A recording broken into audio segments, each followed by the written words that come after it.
What's up, guys? So,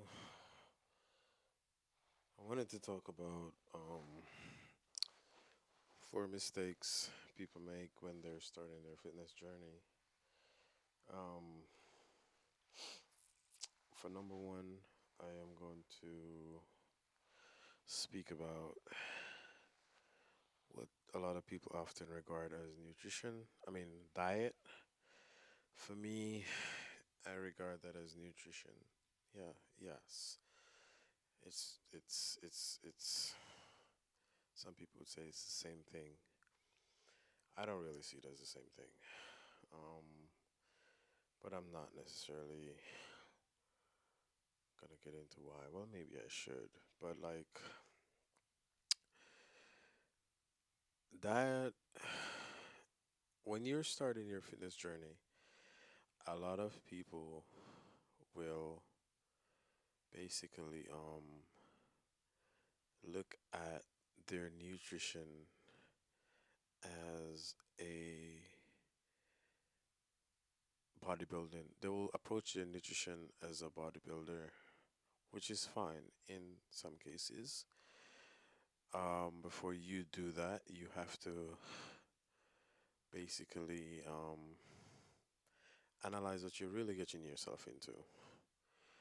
Because to have a restricted bodybuilding quote unquote diet, it takes more willpower than you have as a beginner. And this is not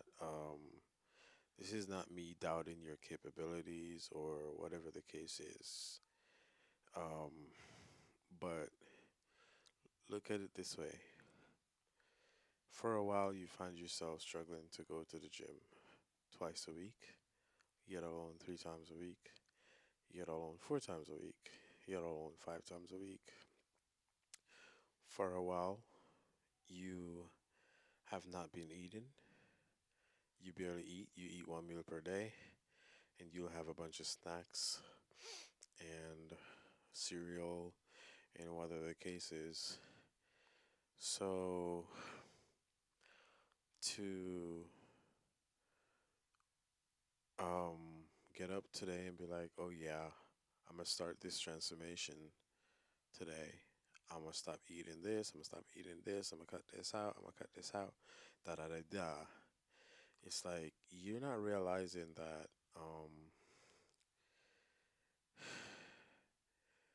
you're changing a lot on a whim. I'm not saying you can't, but you low key can't because if you could have over the years that you wanted to look better, you wanted to improve your physical, you wanted to be healthier, over those years you would have already started fixing one of the things that you needed to fix over a period of time. But you really did not work on one at a time. You did not take 6 months to work on your diet. You did not take 6 months in working on getting your nutrition better, right? A more substantial, more healthier, more holistic. You did not take 6 months to work on it. After that 6 months, you did not take 6 months to habitually work out Monday, Wednesday, Friday, or Tuesday, Thursday, Saturday. You did not make it a routine like you brush your teeth every day. You did not make it a routine to say, okay, I'm going to show up to the gym Monday, Wednesday, Friday, and I'm going to do full body all 3 of those days. And you have been doing that for 6 months. So to get up today and be like, oh yeah, I'm gonna go to the gym every day and I'm a meal prep every week, you're BSing yourself. You're setting yourself up for failure.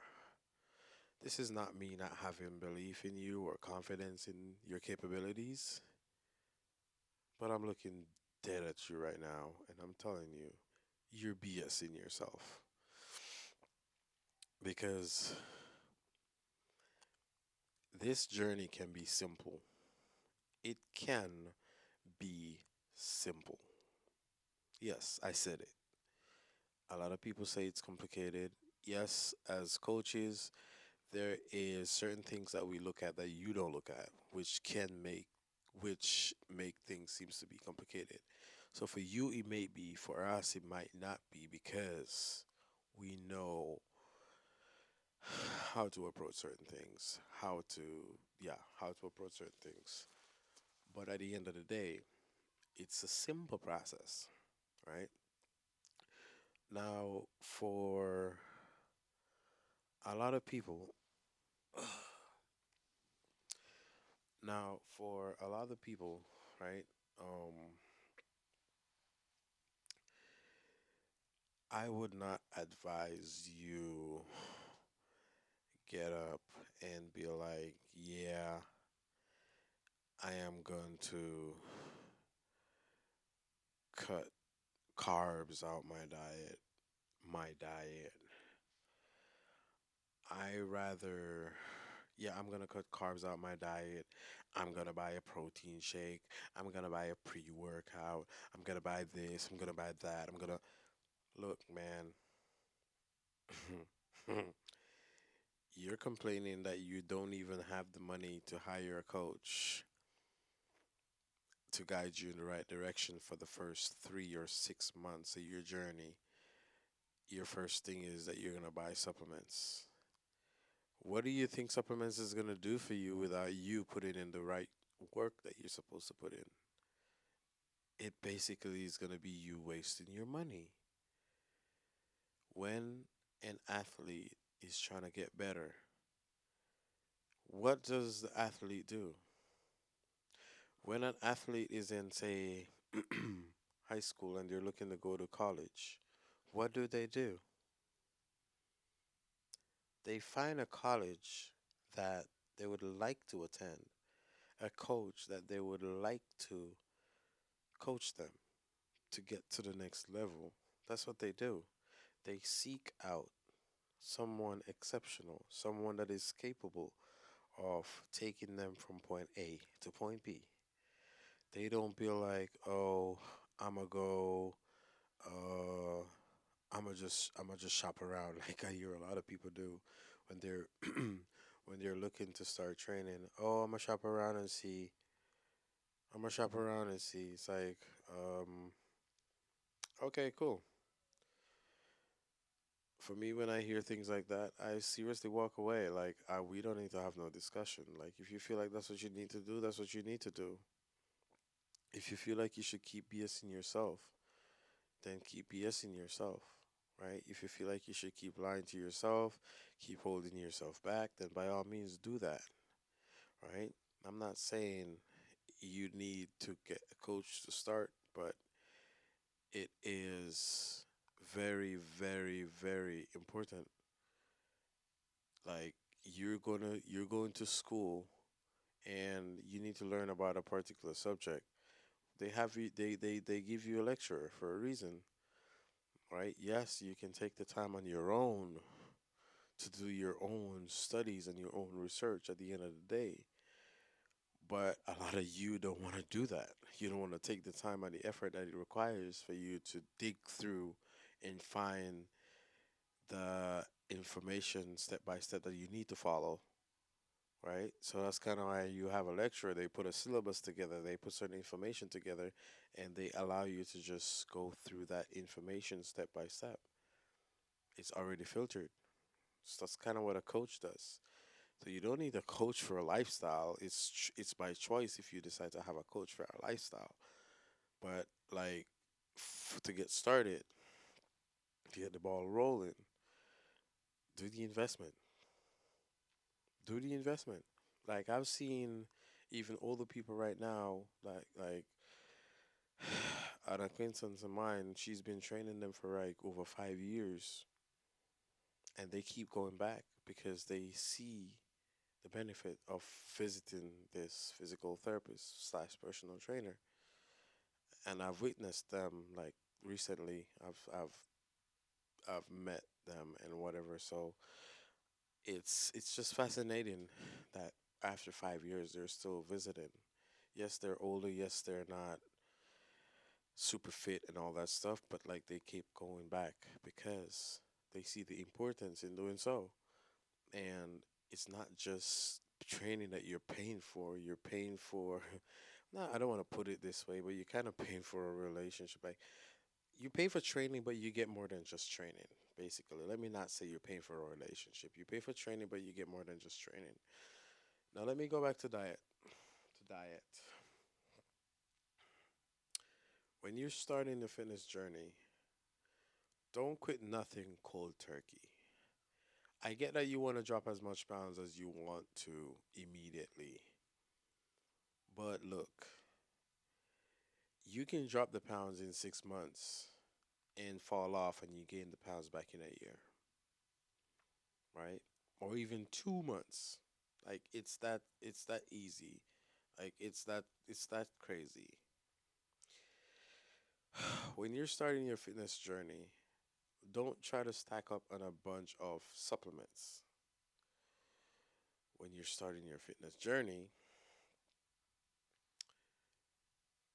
one of the things that you can easily do is pay for a consultation with a trainer or a coach, or if there's somebody, coach or a trainer that offers free consultation or whatnot, visit them, talk to them, ask for their guidelines, ask for their guidance, and go from there.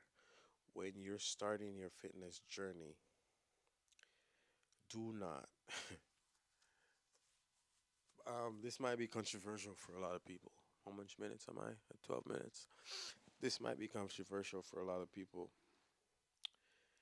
But one of the common things that especially females don't realize when they're starting their fitness journey is they have not been eating enough. They have not been eating, especially enough protein. The moment you start your fitness journey, the moment you go on, oh, I'm going on a diet, I'm cutting this out, I'm cutting this out. That's great. But you have not been eating enough all this time. So your body is in deficiency mode. And now you're gonna what? Cut out more, which gonna put your body into extra deficiency mode, which is gonna cause your body to overwork itself to compensate for you training, extra deficiency. It's like you're setting yourself up to crash. And you start to train and you be like, oh my God, I feel so weak. Oh my God, I feel so nauseated. Oh my God, I feel like it's like, what do you expect? You're under eating because you're feeding yourself with salads and chicken salad and steak salad and like you you have a busy job. How do you expect to sustain yourself on uh a regimen like that? You have a busy job, you also working out now. You're using up a lot of energy. So, if anything, when you're starting, I get it if you're already overweight, but still, even if you're overweight, you kind of still want to pay attention to what you're restricting. Yes, you will be restricting, but the cold turkey type stuff that I hear and see you guys doing, it's working against you to begin with. You do not want to do that. You want to focus on number one, increasing your protein. That would be one of my advice is to increase your protein. Find out how much protein you're currently eating and start to increase it, right? Um, it's been thrown out there how much protein you're supposed to eat and blah blah blah. Google it if you want to find out. If you want to have a baseline, what to do, Google. There's so much information on Google. But if getting the information is all you really needed, a lot of you would already fix what you need to fix. But that's not all you need, but that's what you think you need. So you can take that information and you don't even act on it no more. You speak to a coach or a personal trainer, get a consult, and you hear the information and you don't act on it no more. It's like if you feel like you could have done this by yourself, you would have. But chances are you need that support. You need that person that needs to be there when you show up to show up with you, whether you showing up in person or virtual. But anyways, stop focusing on always cutting. Always focused on cutting out food, cutting out going on a diet. Oh, I want to go on a diet. I'm gonna go on a diet. I'm juicy and I'm vegan. It's like what, man? All you have to do is reshuffle your food. Reshuffle your food. Reshuffle. If you find that you normally eat a huge amount of pasta for a meal with some protein, reshuffle it. Eat more protein, less pasta. Like it's a rotation here. If you find that you usually eat 50% of snacks for your intake, cut that shit down, man. Cut it down to 25. Then cut it down to 15. Then cut it down to 10. Like don't be like, "Oh, I'm not eating more snacks." You're a human being for heaven's sake. You want what you want. You're not a bodybuilder where you gonna do a show in 6 months. Yes, you want to lose as much as you can in 3 6 months, but like it took you 10 years to put this on. Why are you trying to lose it in 6 months? Like yes, a lot of us humans we want this quick fix, but you have to understand this is no quick fix, and you take 10 years to put this shit on, 15 years to put this shit on. This is no quick fix, man. This is gonna take time and effort and focus. So it's either you want this or you don't want it. A lot of you feel like you do, but you really don't. So be true to yourself. Do you want it or you not or you don't want it? Because if you want it, you're gonna do what you're supposed to do. You're gonna show up, you're gonna do what you're supposed to do. But anyhow, the diet thing. Do not when you start your diet, I don't care if you are overweight, reshuffle your diet because chances are you're already eating less than what you need.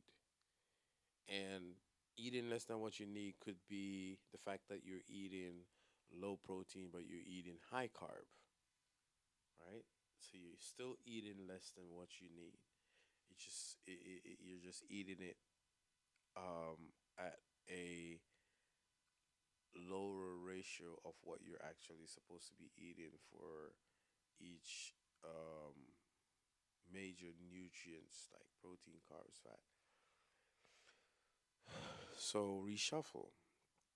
That's one of the things that I would do if I were you.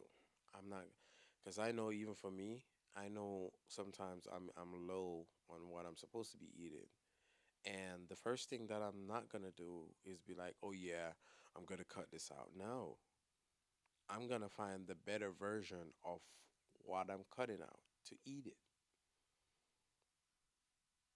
That is important. When you fix that, when you get better at your intake with wholesome foods and you're consistent with your training and you feel like, okay, I want to step this game up a little bit. Look, I have not, 19 minutes, I have not scientifically proven any nutrition, any supplements work. I have not. All I can go off is all you can go off is what you hear and see on the internet. The researchers you've seen, the bodybuilders using this and this and this to prepare their show. What's it not? I have not scientifically proven anything, and a lot of people, even these bodybuilders, have not. They have just used themselves as the guinea pig and use certain things and tell you that this is what they use, X, Y, Z. So with so many people using supplements, so many bodybuilders using supplements, but a lot of them still have negative side effects. It's it happens, but some supplements do work, and so if after you fix certain habits that you have going on that you're lagging with your nutrition, after you get better at prepping your meals, at better at making um what do you call it? After you get better at meal prepping, variety of meals and stuff like that, because a lot of you, even when you're starting this journey, you barely cook. You barely cook.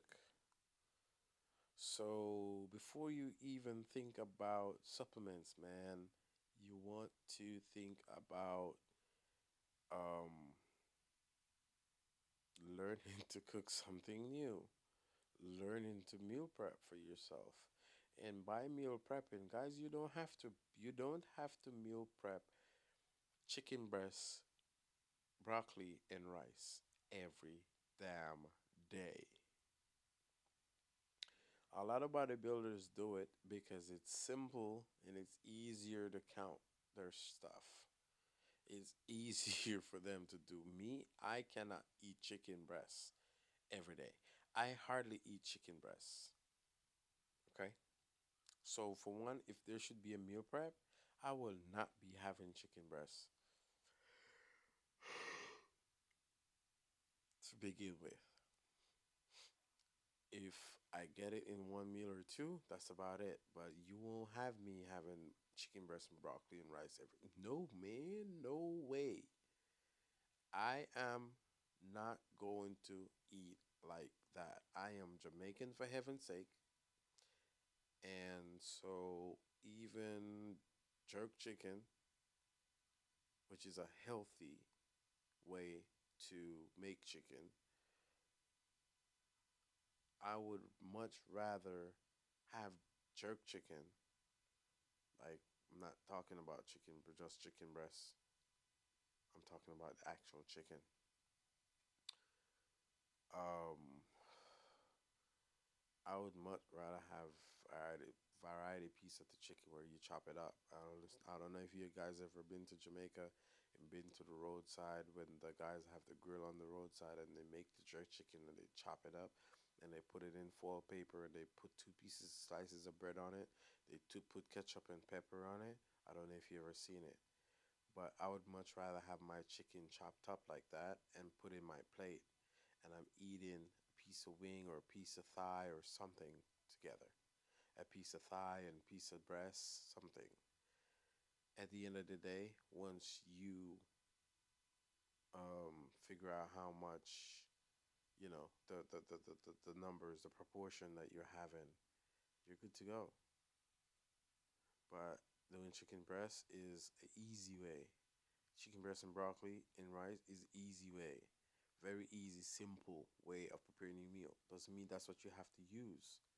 You can you can basically do the same thing. You can do the chicken thigh and you could use, let's say, not kale but like asparagus, and you could do potatoes. Like, you could literally have, you could meal prep 5 dishes of uh say chicken breast with broccoli. What you can do otherwise is 5 dishes of steak with asparagus and potatoes or something. And then you have another one, say pork chops and rice and or noodles and some other form of vegetable, kale, you steam kale or whatever. You can have 15 plates. So you eat the chicken breast for lunch and you eat the pork chop for dinner. Like, you can have the same thing every day, but if you're not gonna have the same chicken breast three or so time a day. Like, to me, I may do that on a day, but I may not be able to do it consistently like a lot of the bodybuilders do.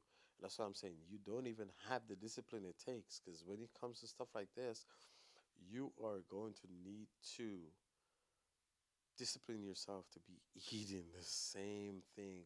If you're gonna operate like these bodybuilders, you're gonna have to uh, discipline yourself to eat the same thing over and over and over and over and over, and it gets old real fast. So, if you're taking anything away from this video, one of the major takeaways when you're starting your fitness journey, don't cold turkey go on a diet. If you're already having trouble, if you've even been trying to start working out 5 years ago, 10 years ago, do not decide to cold turkey quit. Cold turkey go on a diet. Start with simple habits. Start with a lot of you don't even make breakfast. I mean, you don't have to eat breakfast first thing in the morning. Of course not, but habits develop better habits. Eating breakfast in the morning is a good habit to have because you're gonna need to eat a certain amount of nutrients throughout the day, certain levels, certain portions of carbohydrates, fats, and protein. And so you will find that you've experienced this, like you eat one meal at 12 and it keeps you full for a few hours, then you have another meal at 6 or whatever the case is. And then after that, it's like you're stuffed, you don't want to have anything else. Now, when you eat in the morning, you have more hours to eat more food. Also, when you eat in the morning, sometimes your appetite starts to open up, like your metabolism gets rolling, and you find that you want to eat again, and then you want to eat again, and then you want to eat again. But then when you don't eat, you're kind of suppressing your appetite. So when you do eat, you're kind of already full, somewhat, and then you eat, and it's like, oh my God, I'm so stuffed. So you end up not really eating enough as you're supposed to throughout the day. So having something, I guess, morning is relative for some people work nights or whatnot. So having something first thing in the morning or whatever, it helps set your stomach up to accommodate what all the nutrients, all that you need throughout the rest of the day. But like I said, if you're barely eating, you already suppressing your appetite. And that's why you'll find that a lot of people when they start working out, they start eating more. It's because baby, you have been your metabolism have been stagnant. Your body function have been not necessarily slowed down, but slow down. And so now that you're moving extra again, because some of you used to move physically in high school doing sports and all that stuff. So now you move again, your body's gonna start to get back to that muscle memory, be like, oh yeah, he's doing more, so I gotta keep up, you know what I mean? So guys, don't try to go cold turkey, go on a diet. Find someone as like a trainer or coach that is, I would consider, you won't know if they're good or not, but you can pick their brain. Pick their brain. Pay for the consultation, pick their brain. Like a lot of people, rich people, that's how they got rich. They pick brains of other rich people before them and learn their strategies, learn their whatever, and they practice it. They don't just hear what they have to say. They hear what they have to say and they practice it. A lot of you people I always ask trainers and coaches, okay, what am I supposed to do if I want to do this? And then they tell you and you don't do it. It's like, what? That's why I don't really give free consultations. Y'all wasting my time. If you want to get this game going, man, you get this game going. If you don't, leave me the hell alone. Like it's not. But anyways, I just gave y'all some game. This is part one of